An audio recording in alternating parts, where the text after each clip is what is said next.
Welcome. My name is Marion Fourcade, and I am the director of Social Science Matrix. And I want to thank everybody who is joining us today. First, I want to thank our panelists who all accepted to speak on very short notice. I want to thank our large audience, both in person and online, who learned about the panel just a few days, perhaps just a few hours ago. And of course, the reason for us being here today is the sheer horror of the situation in Ukraine, the scale of the human devastation and exodus, the magnitude of the geopolitical upheaval, and the growing nuclear peril. We have convened a wonderful group of Berkeley faculty to help us understand the conflict and its implications. This event is part of our Matrix On Point series, a series promoting focused cross-disciplinary conversations on today's most pressing issues. Today's panel is co-sponsored by the Institute of International Studies, co-directed by our distinguished moderator, Daniel Sargent. So just a few upcoming events at Matrix before we start. In addition to conversations about books published by Berkeley faculty, we have upcoming panel discussions this semester about the social and economic consequences of wildfires, digital payments and the cashless economy, and the changing terrain of collective action. Now, it is my great pleasure to introduce our moderator. Daniel Sargent is associate professor at the University of California, Berkeley, where he holds faculty appointments in the Department of History and the Goldman School of Public Policy. He is the author of A Superpower Transformed, The Remaking of American Foreign Relations in the 1970s, published in 2015, and a co-editor of The Shock of the Global, the 1970s in Perspective, published in 2010. He is currently writing an interpretive history of the post-war international order titled Pax Americana, The Rise and Fall of the American World Order. So without further ado, Daniel, I will let you introduce our panelists. My microphone is on, and I'll ask the panelists to also check that their mics are on before they speak. So thank you so much for having me here, and thank you, Marianne, for convening this enormously important and urgent panel. This is meant to be an open discussion, so I would invite members of the audience, both in person and those who are joining us via Zoom, to feel free to pose questions that interest you, and I may introduce some questions of my own, but really my role today is just to facilitate a discussion with the distinguished panel that Social Science Matrix has assembled. What I'm going to do is introduce our panelists before they speak. So let me start off by introducing my history department colleague, John Connolly, who will be the first presenter, and then I'll introduce subsequent presenters before they offer their brief remarks. John Connolly is the Sidney Hellman Ehrman Professor in the Department of History at UC Berkeley, and he's also the director of the Institute for East European, Eurasian, and Slavic Studies. His scholarship focuses on the history of East and Central Europe, with special concern for problems of religious and ethnic identity in multinational space. He has published Captive University, the Sovietization of East German, Czech, and Polish higher education, from enemy to brother, the revolution in Catholic teaching on the Jews, and most recently, From Peoples into Nations, a history of Eastern Europe, and is now at work on a history of democracy in Europe from 1076 to the present. John, over to you. Yes, thank you. So thank you so much for the invitation to speak to you. Thank you, Marion, and Daniel, for your kind introduction. So I'm going to, from a historical perspective, deal with three questions. The first is about a likely outcome of the worst case scenario, that is, if Russian military occupation succeeds. Second, what we've learned about the Russian leadership. And third, at the end, I want to talk about the Russian justification for the invasion, which is supposed genocide. So the first question, can the Russian military achieve Putin's evident wish, a viable Ukraine under Russian control? If we imagine the Russian military prevailing over the intense resistance of Ukrainian armies and militias, could the resulting police state be stable? It would seems to me, that a Russian-controlled Ukraine could be stable only if Moscow's narrative about history prevailed, of Ukraine somehow eternally belonging to Russia, the so-called Russian world. But currently, we are seeing Russian war crimes, destruction not only of schools and hospitals, but of cities and lives, and even more devastatingly for Russian goals of creating a stable order, it's creating its production of martyrs, of Ukrainians killed in action, with legends of heroism that will live far into the future, fathers, brothers, uncles, mothers, sisters who have died for Ukraine's freedom. Nothing, I would say, the Russian state possesses in its arsenals of misinformation will be able to crush the legacy of these memories.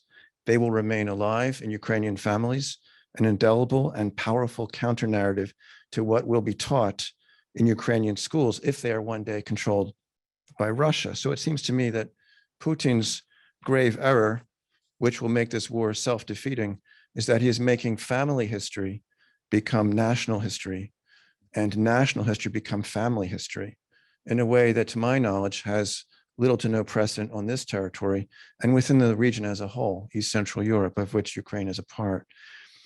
Putin is strengthening the stuff of Ukrainian nationality against his own desires. So to be Ukrainian is not a matter of speaking any particular language, Slavic or otherwise, but of refusing to speak a language of lies. The men and women wearing yellow armbands are giving national identity in this region, and I've spent many years studying national identity in this region, a new and higher and I think unprecedented dimension. They are, to use a word applied to Hungarians in the fall of 1956, freedom fighters. And as the Polish author Adam Michnik has written, we who are liberals are now all Ukrainians. That is what Ukrainian nationhood is about. And therefore, each Ukrainian that Putin's armies kill puts Putin further away from his goal of forcing Ukrainians to share his narrative of past, present, and future. So the second issue, who is this man? Who is Vladimir Putin?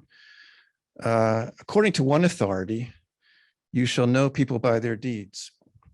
And in recent weeks, we have come to know Putin, I think, very precisely. He has revealed his ability and willingness to engage in an extraordinarily violent solution to problems that he and other Russian nationalists find to be severe and basic.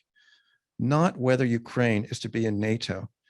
That is not the issue in this war, but whether Ukraine can be free, and as such, evidence to Russians that his system of dictatorship and rule by lie is not necessary.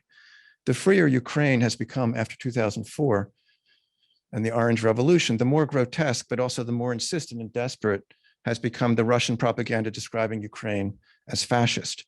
This rhetoric would not suddenly have disappeared if Ukraine had said it would enter NATO. And certainly it would not fade away if Poland or Estonia had not entered NATO or left NATO. The insecurity of an empire, the Russian Empire, in the post-imperial age, an age in which empires have faded, proves therefore to be essentially boundless. The deeper problem in our current crisis is not NATO expansion.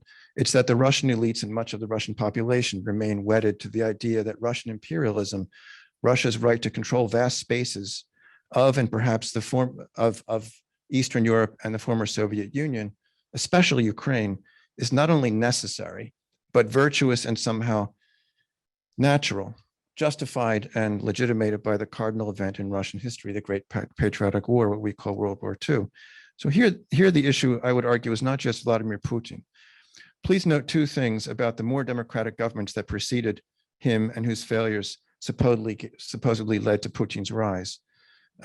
First, the Russia of Boris Yeltsin was never reconciled to Ukraine's existence as an independent state. And second, that Russia insisted not just that East European states not enter NATO, but that Russia retained a kind of veto over their foreign policies and to some extent domestic policies, and that former Soviet states remain, along with Eastern Europe, part of Russia's sphere of influence. I believe that if Russians themselves would adapt a dispassionate view of their own history, this would be evident. And it's that experience based upon generations of being on the receiving end of Russian imperialism, decades of what people whom I've studied carefully, Poles and Czechs, call spiritual enslavement, that explain the desperate desire of those countries to enter NATO. Third and final point, justification for war is genocide. This is a pseudo-liberal narrative being used by a de facto imperialist. This is what Putin claims justifies his war in Ukraine, genocide of Russians in Ukraine. This is an evident farce. Ukraine has not been engaged in genocide as described in the UN Charter of 1948 or in any other terms. I myself hesitate to make pronouncements in terms of this word that has been hopelessly inflated over time, the word genocide. However, please note that the opposite may be closer to the truth. In fact, Russia is violently attempting to erase a nation's culture. Recall that the core concern of Raphael Lemkin, who coined the word genocide, was precisely an attempt to destroy a nation's culture. So what is happening now is an attempt to destroy Ukrainian culture the way that Ukrainians have shown that they understand it. As I said above, being Ukrainian is not so much about what Slavic or other language one speaks, but about having public space for free exchange of opinions in any language, the growth of knowledge through debate, open borders, and all the chaos and unpredictability of democracy. And this, of course, is the polar opposite of the understanding of national culture of the current regime in Russia. So 3 brief points in conclusion. First, what is really going on now, I believe, is the insecurity of an unrepentant empire in the post-imperial age. Second, the point of the war is not to keep Ukraine out of NATO, but to undo the results of 2004 and 2014, the revolutions of those years, democratic revolutions. And third, and finally, we should, of course, try to understand the Russian narrative, but we should stay well within our own. And I can say more about what I mean if you're interested. Thank you very much for your attention.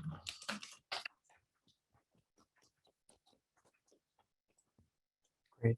Thank you, John. Our next speaker is Yuri Gorodnichenko, a native of Ukraine, who is a Quantedge presidential professor in the Department of Economics at UC Berkeley. A significant part of his research has been about monetary policy, fiscal policy, taxation, economic growth, and business cycles. Yuri is a prolific researcher with works published in leading economics journals and cited in policy discussions and the media. He has received numerous awards for his research and serves on many editorial boards, including the Journal of Monetary Economics and Vox Ukraine. And let me also say, Yuri, that I know several of us on this panel would be here irrespective of where in the world today's war might be taking place. We study war and conflict. I know that's not true for you, and I'm so sorry that you have to be here with us today. But I thank you for making the time, and I look forward to hearing what you have to share with us. Thank you. Thank you very much for organizing this panel. I think it is very important. We need to understand the facts and ask some very important questions. I agree with very much everything that John just said. And, we should think about this attack on February 24th of 2022 as a Pearl Harbor or 9/11. This is the day of infamy. We have a very clear picture here. Russia is the aggressor, Ukraine is the victim. And as John said, the only threat to Putin from Ukraine, it's nothing military. It's really the idea that Ukraine can be a free country. It can give an example to the Russians that one day they can be as free as Ukraine and maybe become, a true democracy, a successful country. And I think, when you look at this, you have to understand that this is not just about Ukraine. The stakes are much, much, much higher. We have to think about many lessons we learn from history and make very important choices today. For example, we know very sad lesson from World War II. We had a version of the United Nations at the time. It was called the League of Nations, right? And the League of Nations was very powerless in stopping the World War II from happening.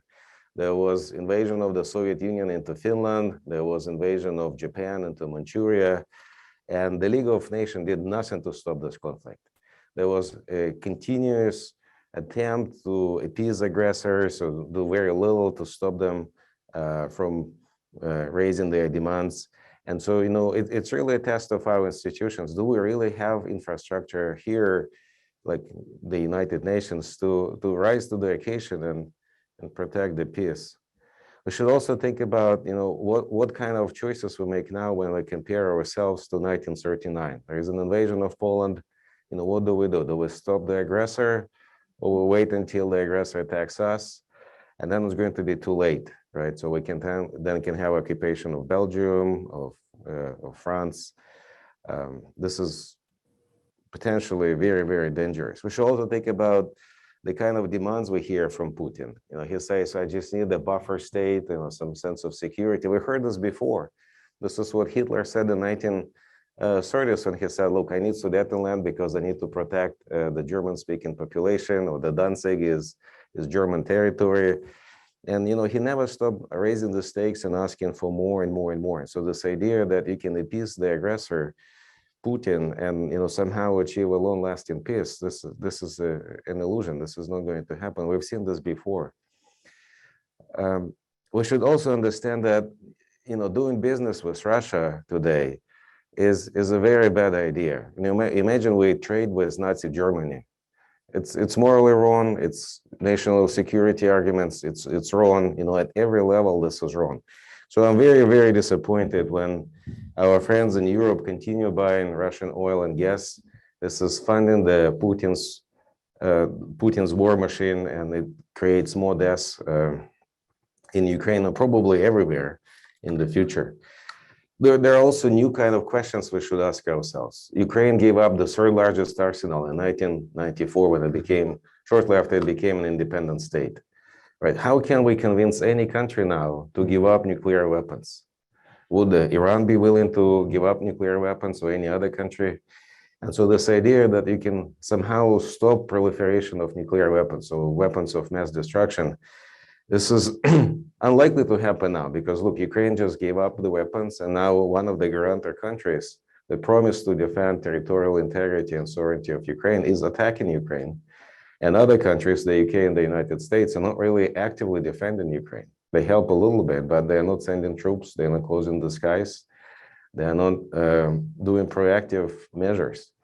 And so, when we ask ourselves about what kind of future awaits us, we have to think very hard about whether we want to have another Yalta agreement, when the world was carved into spheres of influence, and maybe Chinese sphere of influence, or maybe Russian sphere of influence, or some other sphere of influence. And this is going to be a very bad idea, because we will condemn the whole bunch of countries into misery, oppression, future conflict. And again, if we think about where Putin is going to stop, we shouldn't think that Putin is going to stop in Ukraine. He will attack Georgia, he will attack Armenia, he will eventually attack Finland, Sweden, Poland. He's not going to stop in Ukraine. And so this idea that somehow we can satisfy him with something intermediate, find the middle ground with him, I think it's a very bad idea. So we face some very important questions. We have to make very important decisions. I hope the world realizes the danger. If Putin is not defeated, this is going to be a very, very bad situation for everybody, everywhere on this planet. Thank you. Great, thank you. Great. Our next panelist is Gerard Roland, who is the E. Morris Cox Professor of Economics and Professor of Political Science at UC Berkeley, where he has taught since 2001. He has received many honors, including an honorary professorship from the Renmin University of China in Beijing in 2002, and the Medal de Scientia et Humanitate Optime Meritus, that was a mouthful, by the Czech Academy of Sciences in 2018. He is the author of over 150 journal articles, chapters in books and journals, and has been published in leading economics journals on topics of transition, political economy, culture, and comparative economics. In recent years, his research has broadened to developing economies in general, with special emphasis on the role of institutions and culture. Gerard, over to you. Thank you very much. And thank you for organizing this. And so I'm going to talk essentially about two issues. One, I'm going to make some remarks on the issue of past NATO enlargement, what's behind that, to what extent is it a threat for Putin? And then I'll make some remarks about the kind of geopolitical context, how to understand what's going on and what might happen and the forces that are there. So I completely agree with John and Yuri that the real motive for Putin's attack is that Ukraine's aspiration to be a democratic, well-functioning country with rule of law that they've been trying to since 2014, wanting to be part of Europe. And Europe is not a geographical context, it's an institutional context, meaning, we want democracy and the rule of law. That having a country with such aspirations at the, very close to Moscow and to Russia, to the kind of dictatorial regime that exists in Russia is just too dangerous for him. That's the real motive. And just to say a few words, on this, I happened to be in Moscow just a few days after the failed putsch against Gorbachev.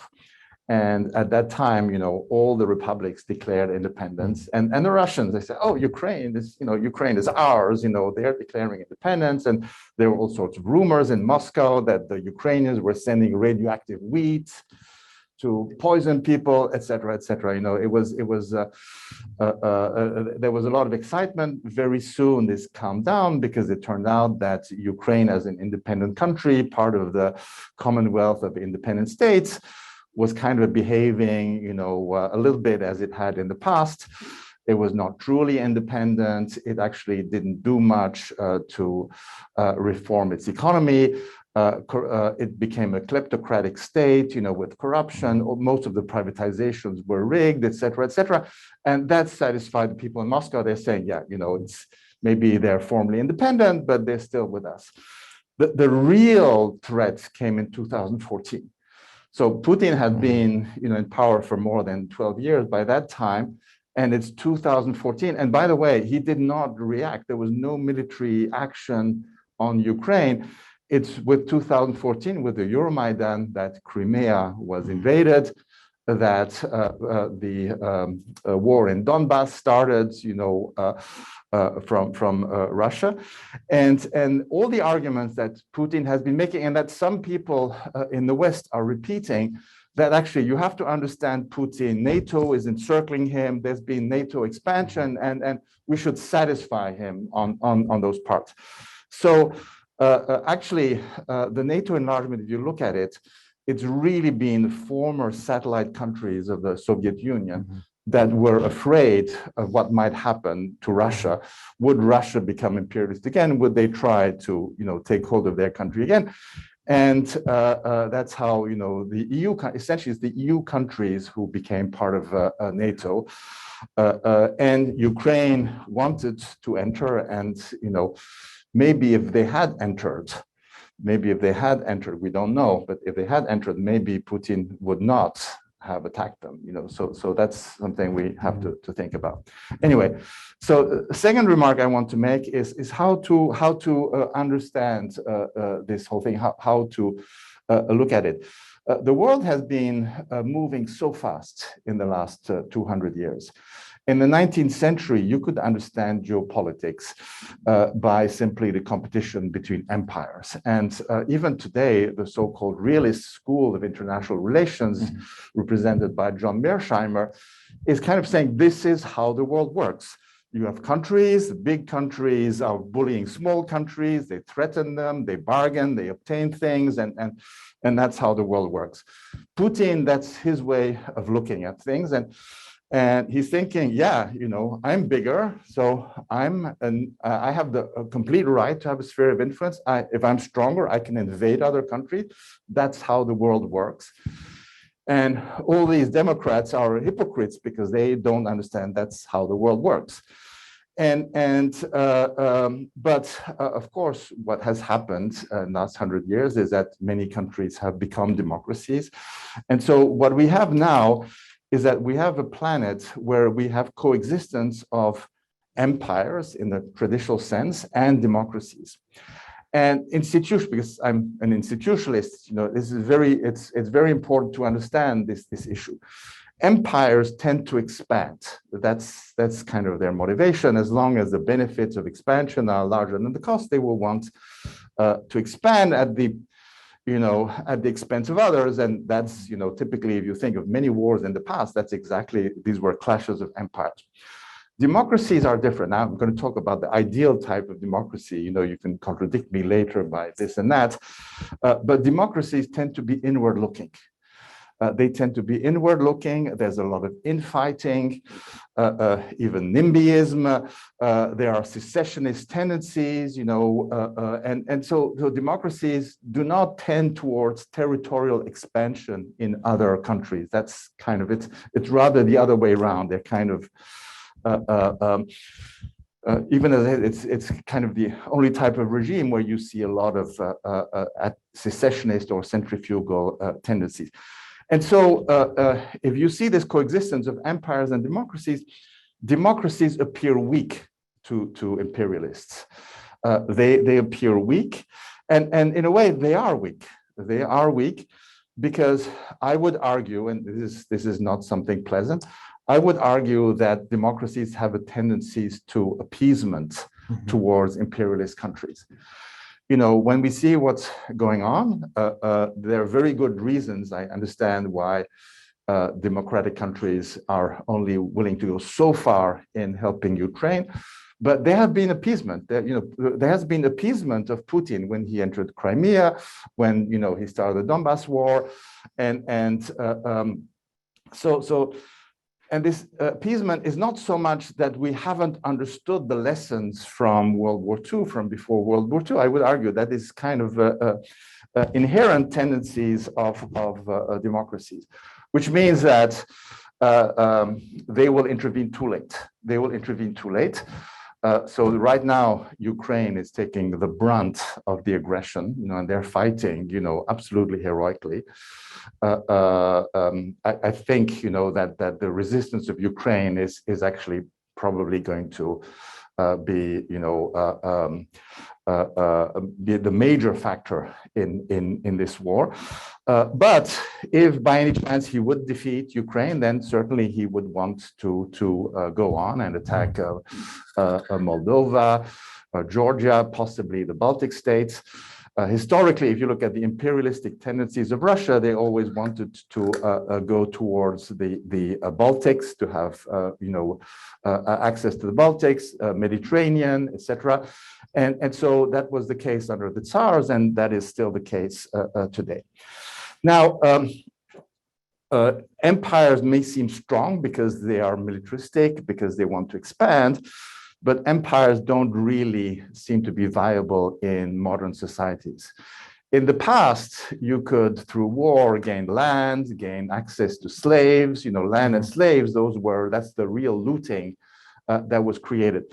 In a modern society, land is not that important. Natural resources are, but you don't need to invade a country to get access to natural resources. Trade works much better. But also in modern societies, human capital is the main factor of growth. And if you invade a country, if you try to enslave their people, then the economy is going to collapse because people are not going to collaborate. It's just not going to happen. See what's happening in Hong Kong now. Hong Kong is part of China, but Hong Kong has been taken over by the communist regime, and people are either leaving or not wanting to collaborate, etc. And so historically, if we look at the fate of empires, World War I led to the breakdown of major empires, the Ottoman Empire, the Austro-Hungarian Empire, the German Empire, the Russian Empire. Some of these empires were replaced by the Soviet Empire in particular. The British Empire collapsed after World War II. After World War II, the decolonization movement led really to the collapse of previously imperialistic societies. And so today, Russia and China are the main empires in the world. They are colonizing people on part of their territory. People forget that. There are many, many, many territories inside Russia that have been incorporated in Russia that don't really want to be part of Russia. They're only there because they have been colonized. Same thing in China. The western half of China, if you look at Tibet, Xinjiang, Inner Mongolia, etc., they are colonized. They are colonized, and these empires have a hard time keeping them. So eventually, the hubris of empires like Putin will make them do wrong calculations, think that they can win fast wars. But in the end, democracies who will fight, that will fight back too late, but will fight back once they're attacked, is going to lead to the further doom of empires, as we have seen since the beginning of the 20th century. The only question is at what cost? And that's partly a military question. I don't really want to talk about that part. Great. Thank you.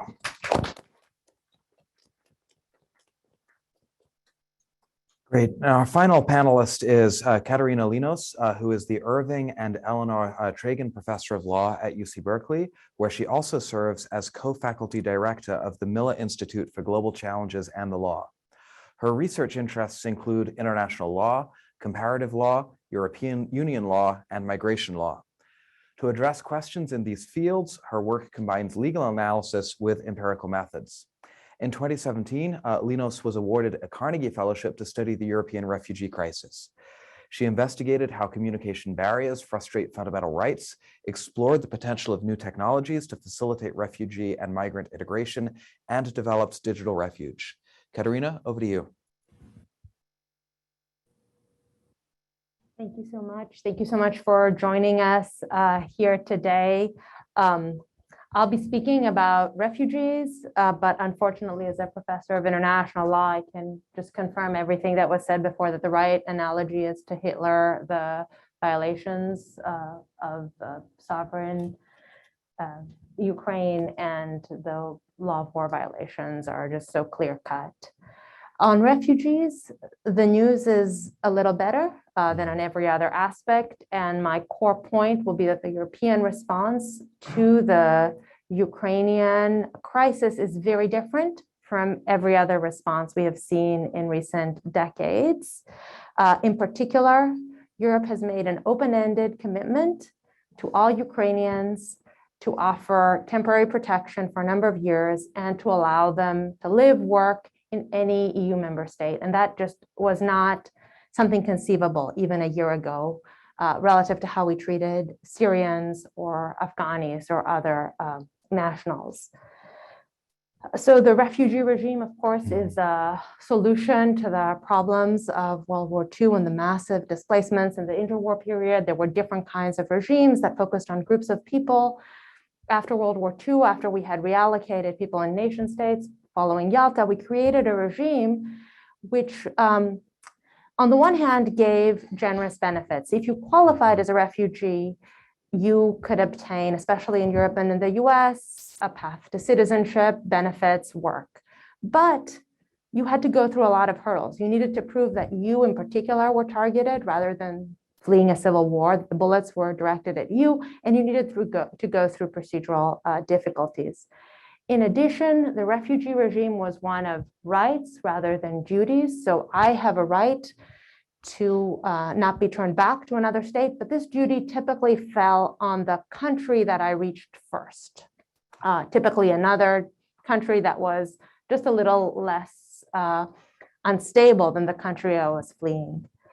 So last year, I and a large group of colleagues came together to try to assess what we were doing globally, what was a progressive solution to refugee situations, what was regressive, what the Trump administration, for example, was doing. Our agreements with Guatemala and Honduras was kind of on the most regressive scale permissible, and what was the most progressive, and what the Europe is doing in Ukraine today is off of the scale we developed just last year. So last year we said, okay, let's evaluate these various responses to refugee crises. Let's look at hosting commitments. How many people are rich countries really taking in and committing to?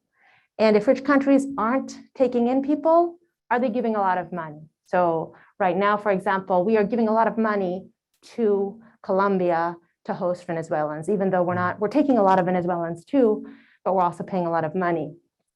A third dimension after hosting and money is this commitment multilateral? So Canada takes in a lot of people, but doesn't always kind of proactively try to find a group of countries to say, we'll take in our share, but let's create a group of other countries that will also share in this responsibility. Our response to Vietnam was generous in this way. Like we broke everything and then we shared the responsibility, and we made sure that we arranged a multilateral rather than a unilateral solution. And finally, are these efforts to share the responsibility for refugees legally binding, or are they voluntary promises that can be rescinded a little later? And what the EU has done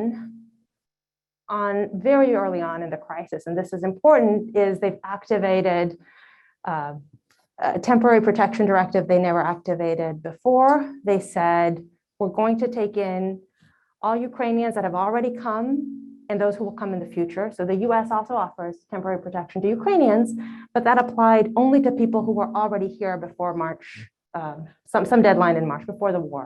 So this is perspective, it's open-ended, lots of rights, plus this language in this body which says you can go to where you have relatives, you can go to where you find a Ukrainian community.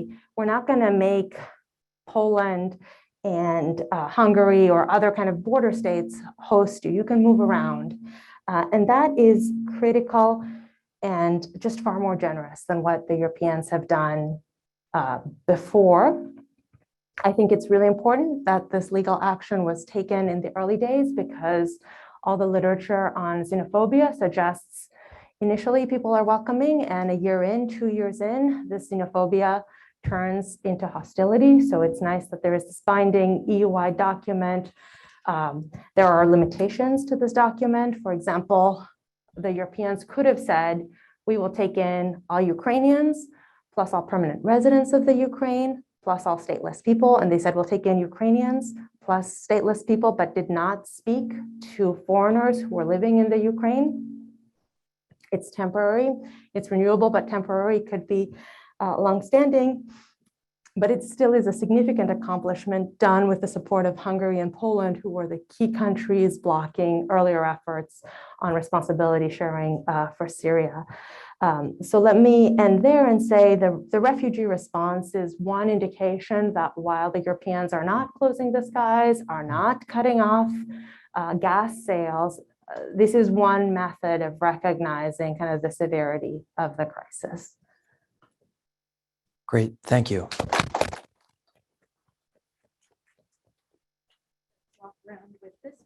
Great, thank you. So we're now transitioning to the Q&A portion of our discussion, and I'm glad to report that our panelists have all been very efficient. So we have at least 40 minutes for your questions and for the questions of participants who are joining us remotely via Zoom.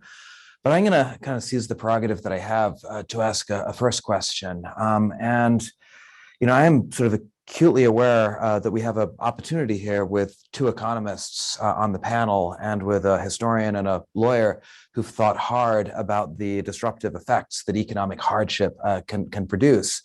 We have an opportunity to ask a hard question about the likely effects of the sanctions regime that the United States and its NATO allies have orchestrated.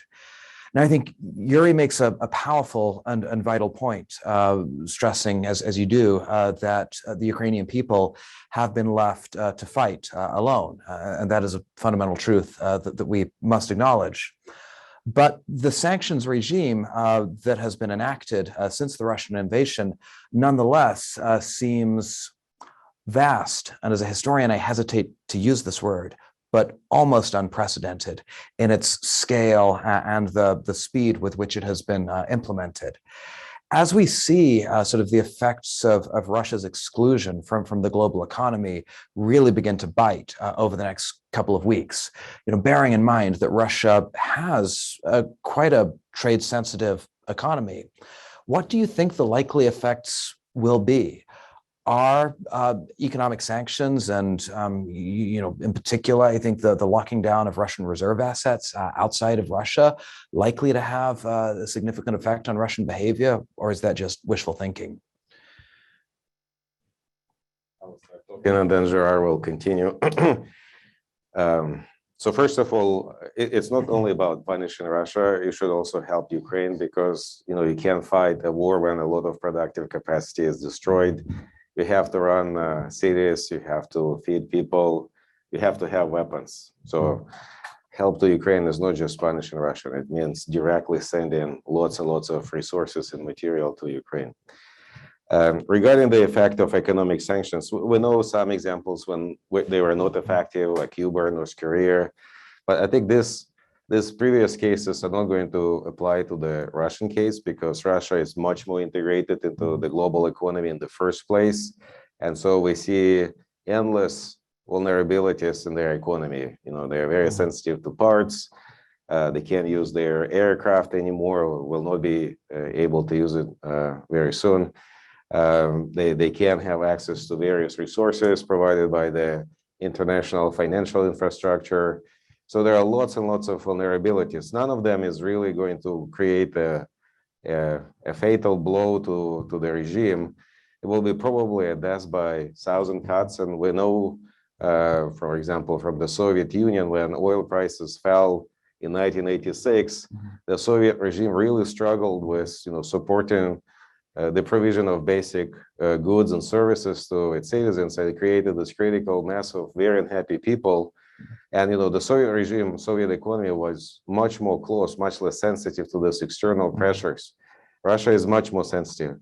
Unfortunately, these economic effects are going to materialize relatively slowly. So as you said, some of these effects are felt immediately, but it will probably take some months before the Russian economy really takes a big hit, like the maximum effect. And unfortunately, the Ukrainian economy, the Ukrainian military forces don't have this luxury. They can't wait, 2-3 months or 6 months until the Russians collapse. And I agree that, being nice to Ukrainian refugees is helpful. I appreciate this, but it's not really a solution to the problem. You treat symptoms. You don't really address the core issue. And the core issue is that the war has to stop. And Ukraine has no military plans to invade Russia whatsoever. It has to come from inside. Putin is obviously not going to stop. His oligarchs, elites, they are afraid of him. They're not going to stop it. So it has to be public unrest of some type, a lot of dissatisfaction in the Russian economy. And we see that the war has not stopped. So it means sanctions are only partially working. We have to really tighten the screw to kind of deny the ability of this regime to fund this war. And where does it stop? Well, it stops when the war is going to stop. At least there is some form of ceasefire. So sanctions are working. It will take time. They're still incomplete. And I think eventually it will work, but we need to be helping Ukraine to kind of survive through this critical time. Great, thank you. I don't know if anybody else wants to. I'm not going to add much to what Yuri said. Let me just say that indeed, some of the sanctions are very strong, like the freezing of the reserves of the assets of the Russian central bank. And so they are also unprecedented. They're hitting everybody. The yachts of the oligarchs, the access of middle-class Russians to Netflix, credit cards, ATMs, all those things, that's part of their middle-class life. Something will have to give, but we just don't know what's going to be first. Let me just say that an embargo on exports of Russian oil would help, but it can go in different ways. It can also make the Russians desperate. The Japanese attacked Pearl Harbor after the embargo on oil exports to Japan. So this is a risk, I think, that we have to take. I mean, right now, all the risks are taken by the Ukrainians, but I think it's a risk that certainly, Germany and other European countries need to take.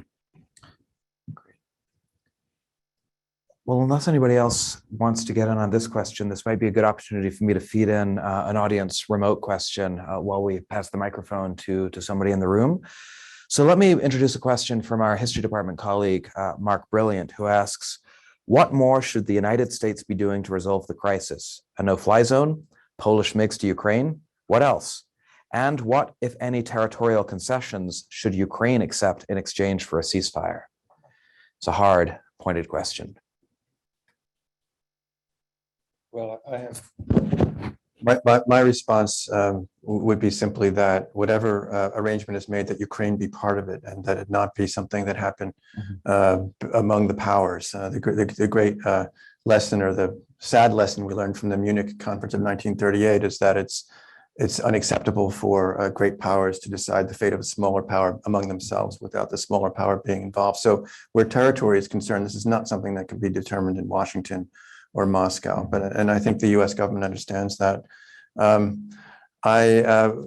As far as the no-fly zone is concerned, we are told repeatedly by experts, including experts who are very on Ukraine's side, that this would be concomitant to the introduction, to the beginning of World War III, because it would involve a direct confrontation of American and Russian forces. I can't judge that. I do think it's very unfortunate that this MiG scandal got into the press. I don't understand why it wasn't simply dealt with somehow very, very quietly across the border. And I hope, given the caliber of some of the people in the U.S. government, Jake Sullivan is very well regarded, that there are covert methods of aiding Ukraine that we know nothing about and will know about perhaps in the future. So, Mark, I would say what we should do are things that are effective, but that don't make it to the press. Yeah. And maybe I could formulate a slightly different version of Mark's question and direct it towards Katerina, because one angle that really interests me is the question of what the European Union as an organization might do to support Ukraine in the context of a ceasefire. What do you think the likelihood is that the European Union would come through with a massive sort of economic assistance and development package to help the Ukrainians repair, some of the terrible damage that this war has inflicted?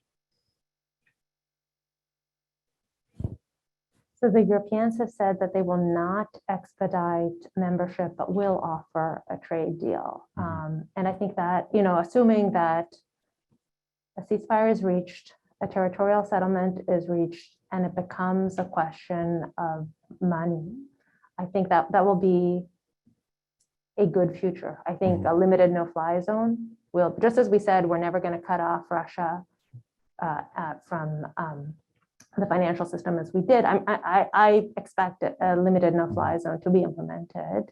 And I think your scenario is an optimistic one in which the question is how much money will the EU contribute. I think the EU doesn't have a huge budget. So the EU has a ton of regulatory power, a bunch of member states with a lot of big budgets. And I think the commitment to the refugees and kind of their public announcements are that there will be very favorable trade rules. And I expect, they say there won't be an expedited membership for the Ukraine. They will want to make sure that human rights and anti-corruption rules that apply to new members apply to Ukraine, and that's probably a good idea. But that would be that's a good scenario that I can see once the military situation is resolved, and I don't see a good situation where the military situation is resolved. Great, thank you. Let's take an audience question. Is this here good? We can hear you very well, thank you. Okay, great. First, just thanks to everyone for these, very interesting comments. And I just wanted to raise a question, not in any way to diminish, what's going on, but one of the points of agreement across all the panelists is that the right analogy here is 1939, and that Putin should be compared to Hitler. And I would like to raise three sort of doubts about that and see what people think. The first one being that, as horrible as it is, the invasion of Ukraine is not a Vernichtungskrieg. There's no comparable text to something like Mein Kampf. There is no Generalplan Ost that is coming from the Kremlin. And so is that not deeply overpitched in that way? The second point has to do with the levels of elite and popular support of imperial expansion. It strikes me that Hitler's military adventures domestically were quite popular at both the elite and sort of mass level, at least up until the spring of 1940. From what we see coming out of Russia now, I see evidence of an apathetic and cowed population, not evidence of mass support. The third issue is perhaps the most important one, and one I think that the panel has somewhat avoided, and this is the issue of nuclear weapons. Unlike 1939, any direct engagement, obviously, with the Russian regime would imply and engagement among nuclear armed powers. So I'd just like to get people's sort of thoughts about that. Great. Thank you. There's a lot on the table. I don't know where to begin. Well, someone who teaches the history of 1939. So thank you for the question. Historical lessons are drawn not from direct, absolute, similar parallels. We don't have a Hitler today. We didn't have a Hitler in Ho Chi Minh or other people identified in the past as Hitlers, but we can learn certain things from the past without calling them absolute parallels. I am struck by the similarity in which both Hitler and Putin are willing to engage in massive destruction of civilian populations for imperialist goals. And so in that sense, I think that there is a strong similarity. And I'm also struck by the way in which both are populist leaders who arose in the midst of economic crisis and gained significant popularity in their respective populations to pursue their foreign policy goals with very little internal criticism. So as of certainly a few weeks ago, the Russian population was completely on the side of the Putin agenda. And I think that continues. In fact, I think that the Levada Center in Moscow, which I checked 5 minutes before coming to this meeting, indicates 60% support for Russia's position vis-a-vis Ukraine. But it has to be said that, of course, they have very limited information about this. But I think the sentiment in the Russian population is that this is a justified war because Russia has never been forced to confront the problems of its own past. And when we think of historical comparisons, this is where Germany diverges, because after Hitler fell, Germany was then forced to think about a very deep imperial past, including the Vernichtungskrieg, right? So including the war of destruction. And Russia was involved in various military misadventures over generations and centuries, colonizing, using imperial power, almost literally enslaving populations, has never confronted this legacy. And that is why it continues. That's why imperialism continues to be a syndrome, I would say, in Russian politics. So Dylan, I agree that they're wholeheartedly, they are not the same, but by putting them next to each other, we can learn things about today's crisis that might be helpful in avoiding another crisis. And I do think it's perfectly legitimate, as Yuri was suggesting, that we do have 1938, not so much 1939. 1939, the West behaved more or less properly. They got in, and the British population, by the way, and French populations, they very quickly shifted to pro-war positions in 1930. But in 1938, that I think the West did indeed, the democracies abandoned Czechoslovakia, which had the effect of causing Czechs to abandon democracy after World War II. So I think it's extremely important that the West stand for democracy. And I love the story today when we learned that the leaders of Slovakia, Czech Republic, and Poland have actually gone to Kyiv, risking their lives for that cause. And I think that's the kind of, we may not be able to send MiG fighters, but we can show solidarity in ways that will be effective and be more than simply words and gestures for the Ukrainian people. I can say very briefly about mutually assured destruction and the threat of nuclear war. I grew up in the Soviet Union. I was born with, nuclear drills. When you go to the basement, you put a gas mask. It is a very terrifying experience. But the point of the Cold War was that there is a balance of terror. That, we in the Soviet Union were as scared of the nuclear war as people here in the US. And unfortunately, the situation now here is that Putin is threatening to destroy the West. And there is no pushback. There is no assurance that, the moment you touch us, you're also going to commit suicide because we will destroy you into pieces. And, when you look at this and you say, okay, if there is no balance of terror, then the progression is very dangerous. Suppose tomorrow Putin is going to use tactical nuclear weapons in Ukraine. Mm-hmm. Who is going to respond? What will be the response? Then, if he is unpunished, then next time he is going to use nuclear tactical weapons in, say, Poland or Baltic countries. Who is going to respond? People will say, well, it's not US soil. Why should we die for, Estonia? Or, if he attacks Sweden or Finland, they'll say, well, they're neutral countries. They're not a part of NATO. Why should we fight for them? And so this progression can get bigger and bigger and bigger. And, whole countries can fold in front of a bully with nuclear weapons because everybody is so terrified. But remember, again, the reason why Cold War was a stable equilibrium, because there was a balance. The Soviet Union knew that the moment they start doing this, there will be a strong response, and everybody will be annihilated. And so that's why we didn't have a war in the first place. This is why I'm thinking that no-fly zone may have a similar effect. The moment they know that there are some forces from NATO, they will be much more careful. And we had some incidents and examples, precedents from before when Soviet jets were flying in Vietnam, right? So this happened before. We didn't have a World War II. Oh, I'm sorry, World War III. We also know in Cuba there were interactions. We didn't end up with World War III. There was escalation to achieve de-escalation in the long run. Checkpoint Charlie, same story. You come very close, you escalate to the max, but then there is de-escalation, and then nobody was questioning the status of West Berlin again. So I understand this is terrifying. Nobody wants to think about this nuclear war, but we have to understand that it is a balance. If Putin is pushing this, there has to be a counter push. Now, I have a number of questions coming in via Zoom that are pushing us to think about the U.S. response, but I don't know, did somebody else on the panel want to get in on?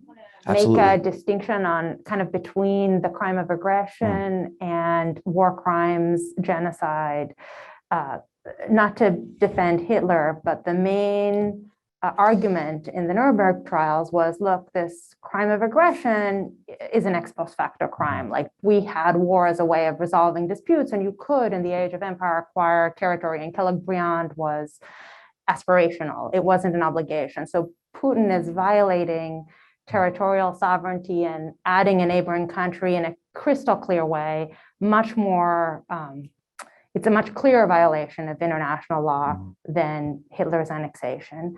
When it comes to the use of terrifying weapons, so Putin does not have genocidal ambitions as far as we know, but he has supported the use of chemical weapons in Syria. And the use of chemical weapons, clearly Hitler gassed so many Germans, 6 million Jews counting domestically, but had some second thoughts about using chemical weapons on the battlefield, which again, kind of like when you're comparing someone to Hitler and finding that he had some concerns, and there was really widespread concern about what will happen. I don't believe chemical weapons have been used in the Ukraine yet. I don't believe the targeting violations are as great. The ICC prosecutor has opened up an investigation, and I think things will get worse based on what we saw in Syria. So that's kind of the basis of the analogy. I do want to support what Katerina said about chemical weapons. We're talking about nuclear weapons, and it's very unstable. That's clear. Nobody really understands what's going on, and there's no real agreement there. But the other day, when the Russian press started talking about chemical labs inside Ukraine, everybody who knows a little bit about the Russian way of thinking understood this is kind of propaganda to prepare some chemical attack. They've done it in Syria. They're likely to do it in Ukraine, unfortunately. And that's probably much more likely than using tactical nuclear weapons, because tactical nuclear weapons would have to go on a concentration of Ukrainian troops, and they're kind of dispersed. So the tactic so far is really terrorizing, killing civilians, children.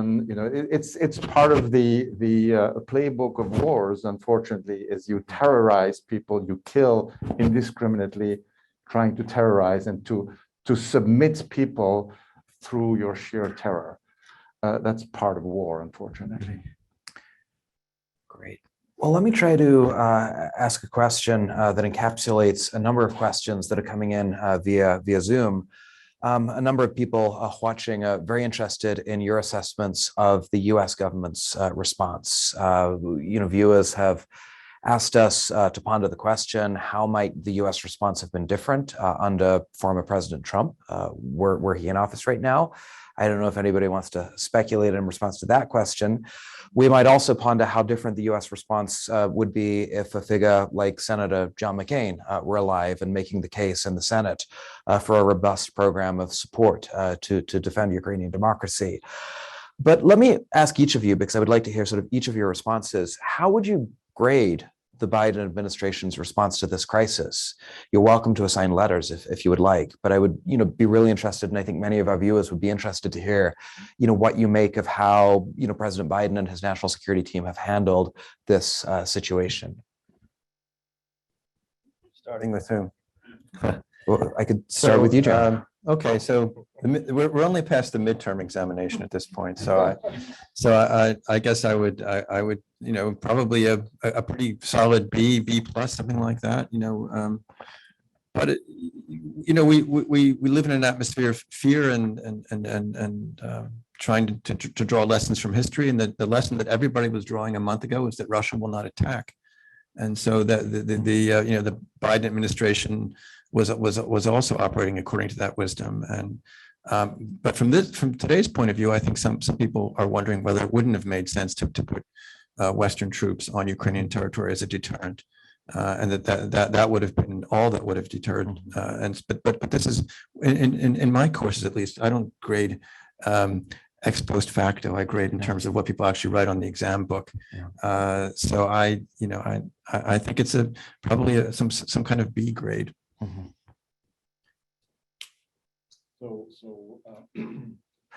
I think part of the American response, when I talked about democracies, the US left Afghanistan, there's actually no will really to engage. And I think if the Europeans don't step up as the first, because it's in Europe, many people in the US are thinking, why should the US do it?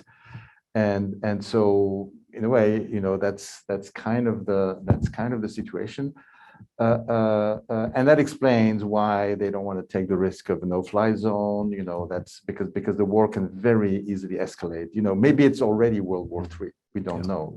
Maybe we're already there. We'll see. I would like to say I think that most experts thinking Russia would not attack. I think that was a rational expectation in a way, and the way they have attacked now, they really can't win. They tried a blitzkrieg. What's going to happen? They're just going to further destroy cities until maybe they have not that much ammunition left. Something has to give. Even in the worst case scenario where they do take Ukraine, the population is going to continue fighting. Just see what's happening in Kherson. In Kherson, the Russians are there. They kidnapped the mayor. We don't know where he is, but the population is just not ready to fold. And the Russian soldiers, many of them are conscripts. They wonder what they're doing there. So the morale already 3 weeks in the war is very low, etc. So in a way, it's a huge blunder from Putin's point of view. The other thing I would like to say, I think the fact that a lot of intelligence was released into the public was actually pretty important, because it allowed people to see that this intelligence was accurate. It scared people in Russia. It scared people in China, because they think, oh, they must know about us, that they're not talking about it now. I think that was a pretty good reaction so far, and they reacted as I probably would have expected. Yeah. Let's not talk about Trump. As a Ukrainian citizen, first of all, I shouldn't meddle in U.S. politics. I should not assign any grades to U.S. politicians. But I should say, as a Ukrainian citizen, I'm not very happy with the outcome. There is war in Ukraine. Whether it's preventable or not, we can debate now. But the fact is, lots and lots of Ukrainians are dying every day. So it can be a very good grade, as far as I'm concerned. The second thing I want to say is that this war has been in the making for quite some time. Putin invaded Georgia in 2008. It was the George Bush Jr. administration. They didn't punish Putin for that. The annexation of Crimea, no punishment. That was Obama administration. Then the Syrian crisis, Syrian civil war. It was another instance when Putin was not punished. And so when you look at the history of this, it's clear that every time he was escalating the stakes and making things worse and worse and worse. And it's not just the U.S. administrations that did this. You look at Germany, and they have a long history of appeasing Putin. You build Nord Stream 1 to get gas pipelines going from Russia to Germany to bypass Ukraine, and so to lower the cost of war in Ukraine, so you can destroy the whole country and you can still have your gas. Nord Stream 2 is totally infamous story. Like, why would you build that pipeline? It has no economic reasoning, right? It was totally useless. The only reason why you need this is because then you can destroy the whole country and don't worry about your gas supplies. I think it's totally immoral and, a bad decision making on every front. So it's a long story, what I want to say, and none of this previous administration scored very highly in my playbook. Thank you. Great. It sounds like a failing grade. Katerina, did you have a assessment? Yeah, I agree that we need to look to Trump and to Biden. Both of them wanted a smaller U.S. presence abroad. Our withdrawal from Afghanistan was catastrophic. Obama's stating that there was a red line in Syria and doing nothing to follow up on that all contribute to kind of a very negative grade. All of our pacifism here at Berkeley and in Germany, I think, also contribute, like just saying, like, we do not believe in a military budget.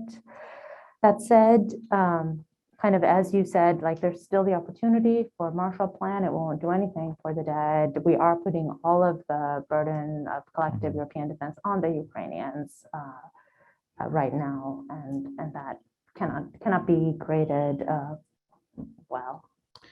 Great, thank you. And let's go to an audience question, but I'm just going to very quickly interject an observation. This is just as a student of American foreign policy. I think what's striking about the current situation is the stark contrast between the deep and significant geopolitical capabilities that the United States continues to command, as we've seen with the regime of financial sanctions, and the uncertainty and trepidation with which the processes of American democracy have gone about making decisions about what to do in the world. There's a contrast between will and means available, which I think is striking. But let's bring in an audience question. Hi. Thank you for this panel. So my name is Shan. I am currently in a third year international student from China, taking econ major, and I'm currently taking econ 134 with Professor Yuri. So I not necessarily I have like a question, but I have some comments. Reminding your name again, Professor. Yeah. Ono. Okay. Okay. So this panel is about like Ukraine-Russia war, but why would you bring up China like a threat? And like Ukraine is kind of is actually under the protection of nuclear umbrella, under the Chinese nuclear umbrella. So this is kind of interesting thing. And also you have mentioned about like the colonization and like colonized territory, about like Inner Mongolia and Tibet and Xinjiang. So I don't know how you, because I know you have title. You said you like the John, right? Said you have the title. You even have the prize in Beijing University, something, right? You even have the prize from Beijing University. Okay, so when you talked about the colonization in Xinjiang and Inner Mongolia, that was a long history. That was like a couple of thousand years ago. So I don't think I'm so like kind of sad, you bring up this kind of thing to talk about. And that's that's basically it. It's just a quick comment, and great. I don't know if you have anything to add and to Thank you. Do you want to respond? Just saying that China is indeed an empire. It invaded Tibet in the 50s, and and it's basically it's very uneven, because the western half of China's territory has only like maybe 7% of the total population, a big part of it being non-Han. And it's true that, Chinese authorities have problems, keeping control over Tibet, over Xinjiang, and they just took measures on Inner Mongolia, basically imposing, Putonghua instead of local languages in schools, etc. So the colonization is continuing, and in a way that reminds me a little bit what happened in Novorossiya when Catherine the Great. Basically, this is the region, around the Azov Sea, etc., where Catherine the Great imposed basically, prohibition of the use of the Ukrainian language, etc., etc. And China has clear plans to take over Taiwan. That's repeated every day, and of course they're looking very well at what's happening in Ukraine, and they're drawing some lessons. One lesson is that maybe the US will not intervene if they invade Taiwan. The others is that if the Taiwanese can fight as well as the Ukrainians, it's not clear who's going to win, even though even though the balance of power is much larger in terms of the continental mainland China. Russia has 150 million people. Ukraine has 40 million people. Russian economy is the size of Benelux. Ukraine is smaller, but if you compare China with Taiwan, there's much more power on the part of China, but still, this is going to be a major thing in the next decades. Great.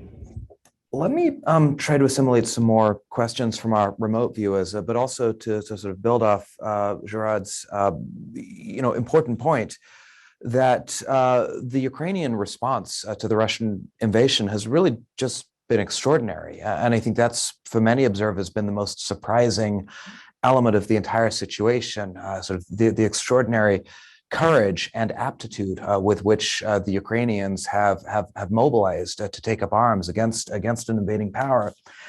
And I would like to ask you sort of to reflect upon the degree to which the information ecology, if you will, has become in this conflict a vital arena of battle.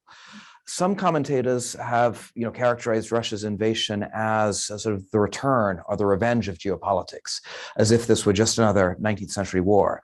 In some sense, this has been John Mearsheimer's, characterization of the conflict. But I think when you look at, what's actually happening on the ground in Ukraine and in cyberspace, we see not the revenge of geopolitics, but actually the transformation of geopolitics in an era of highly sort of interconnected digital information societies. And this seems plausibly to be a terrain on which the Ukrainians have proved more than a match for the Russian invader.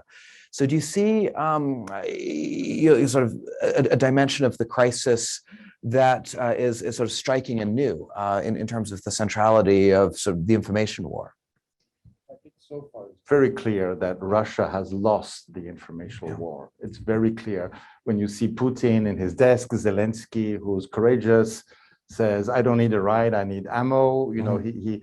Frankly, I was not a big fan of Zelensky before that. I think he made many mistakes since he was president, but here he's behaving in a completely heroical way when you see everything that's happening, when you see the images that come not just from journalists, but from everybody who has an iPhone and who connects to the internet, showing the atrocities, the people being killed, the attacks on schools, hospitals, etc. The whole world is there to see that. In a way, it reminds me a little bit when there was a Vietnam War, and I was a child at that time, and the Vietnam War, basically, in a way, the Viet Cong kind of won the information war because everybody was seeing what the American soldiers were doing. I'm not just talking about My Lai, but the day-to-day information coming from there contributed to the defeat of the war. And unfortunately, the Americans learned their lesson. And when there was the first Iraq war, journalists were not able to go. The second Iraq war, again, there was certainly a lot of that. Russia is trying to basically to close all the leakage, but they are succeeding partly, but they're not. They're essentially they are they're losing, but unfortunately too slowly in Russia, inside Russia. I would say there I share a little bit of John's pessimism. Yeah. That's so I showed my students actually a kind of a frightening video a few days ago from Russian television in which a young Russian singer, a girl of 12 years old, was being exploited to give a lesson to other children about the truth of Ukraine, and brought on an adult to explain that children, you have to be very careful about social media because you never know who is behind these pictures, and you never know what the truth is about these pictures. So this is, the messages that are getting out are straightforward to us, I think, but I don't know that they're straightforward in the actual battlefield. So I'm concerned about that. And I don't know that we really know what kind of picture is getting through to the Russian people, and that's the audience that really counts, it seems. Great. And let's go to an audience question. But as we do that, there's one comment that I would like to read because I think it's relevant to the exchange over Professor Roland's remarks. One commentator writes, I don't have a question, but I would like to commend Professor Roland's comments regarding Chinese colonialism in Tibet, Inner Mongolia, and East Turkestan. I'm Taiwanese, and I know that in Taiwan, people are following the news in Ukraine quite closely because we are also worried about the security of Taiwan in the near future based on what's happening in Ukraine. Many people, I feel like, are hesitant to name what the Chinese government is doing to Tibet, Inner Mongolia, and East Turkestan as settler colonialism, so I really appreciate that recognition. I thought that was a comment that should be shared. Let's take an audience question. Can you hear me? Okay. Yeah. Hi, my name is Thomas. I want to first of all thank you for all your fantastic comments. My question is, do you think that this crisis in the long term what will the long-term effects be for Europe, for democracies? On one hand, I'm encouraged by the temporary protection for migrants, the renewed commitment to NATO and democracy, the massive influx of Red Cross donations, but these seem potentially quite temporary. And so, I don't know how oil and gas prices will affect Europe next winter if they do indeed try to delink from oil. So I wonder, what your take is on the long-term implications, and what would be your policies, your whether that's legal or economic, or what historical facts examples do you look to think about how to best take this transition in the medium to long term? Thank you. Can I give an optimistic response to that question? Which is that, my hope, and you see a bit of this already, is that this crisis will lead to a lopping off or a weakening of the far right. And you already see an embarrassment among the right in Italy, France, Poland, not enough in Hungary thus far, but elections are coming in Hungary that are going to be closer, I think, than people believe. So this reminds me a bit of the situation after World War II, in which parties that were unable to cooperate in the 1920s, because of the tendencies to the right and left, extreme tendencies, came together in the center throughout Europe. Christian Democrats and Social Democrats and liberals cooperated in creating the European welfare state because they recognized that there was a threat actually from Eastern Europe in those days that they needed to respond to through sensible compromise. So I'm hoping that this crisis will lead to a long-term weakening of the far right, and perhaps the maturation of more responsible forces in the East European right, meaning Poland, for example. The peace government has been behaving better in the last few weeks than it has in previous years. But we'll see whether this is a long-term trend. Great. Yuri? There is a lot of talk about gas prices and inflation, but if we fast forward 20 years, 30 years, nobody will be talking about gas prices. It will look ludicrous, ridiculous. Like, how can you talk about gas prices when thousands and thousands of people die? And the longer term, it seems impossible now. But when you look at the energy crisis in the 70s, it was expensive, it was costly, it was a recession. But the economy, the marvel of the market economy, that we always find ways around scarce resources. We will substitute oil and gas with something else. If we can't get titanium or whatever, nickel from Russia, people will come up with new materials. This is the beauty of the market economy, that people come with this entrepreneurial, creative solutions to take care of the scarce resources. It's a bit early. It's a bit early to start cheering, etc. But if you look at this in the long run, wars and catastrophes accelerates the course of history. And so I think that there can be many things here, and they've already been mentioned. NATO was kind of moribund as an association of democratic countries trying to defend themselves. I think it's being revived. The European Union, we mentioned, the limitations of the European Union so far, but we've seen, for example, with COVID, for the first time, there was, European budget related to COVID relief. I'm very hopeful, optimistic that maybe with, aid to Ukraine, when the time comes, there's going to be massive coordination of European aid. The addiction of the world to oil, in a way now oil price is going up, but all sorts of substitutions are going to come up, and maybe this is going to accelerate our getting rid of our addiction to oil and the effect it has on climate change. Autocracies, I think at some point Putin will lose, and it's going to be bad for autocracy in the world. By the way, even though their army, they may still win, but they appear as much weaker than they thought they were. Yeah. Of course, there's this big uncertainty about nuclear weapons. We really don't know. I might be optimistic, but who knows what's going to happen in the coming months. So there are a certain number of aspects where you can see that in the long run, this may actually accelerate the course of history in a positive way. This is just speculation, but I think this is hope that we can cling to. Yeah. Great. I don't know. I'll be a little more negative. I think this is good for democracy in Poland and Hungary. I think we've had comprehensive sanctions on Cuba and Iran, and their authoritarian regimes are not collapsing. I don't think Russia's authoritarian regime will collapse. I don't know what's going to happen in the Ukraine.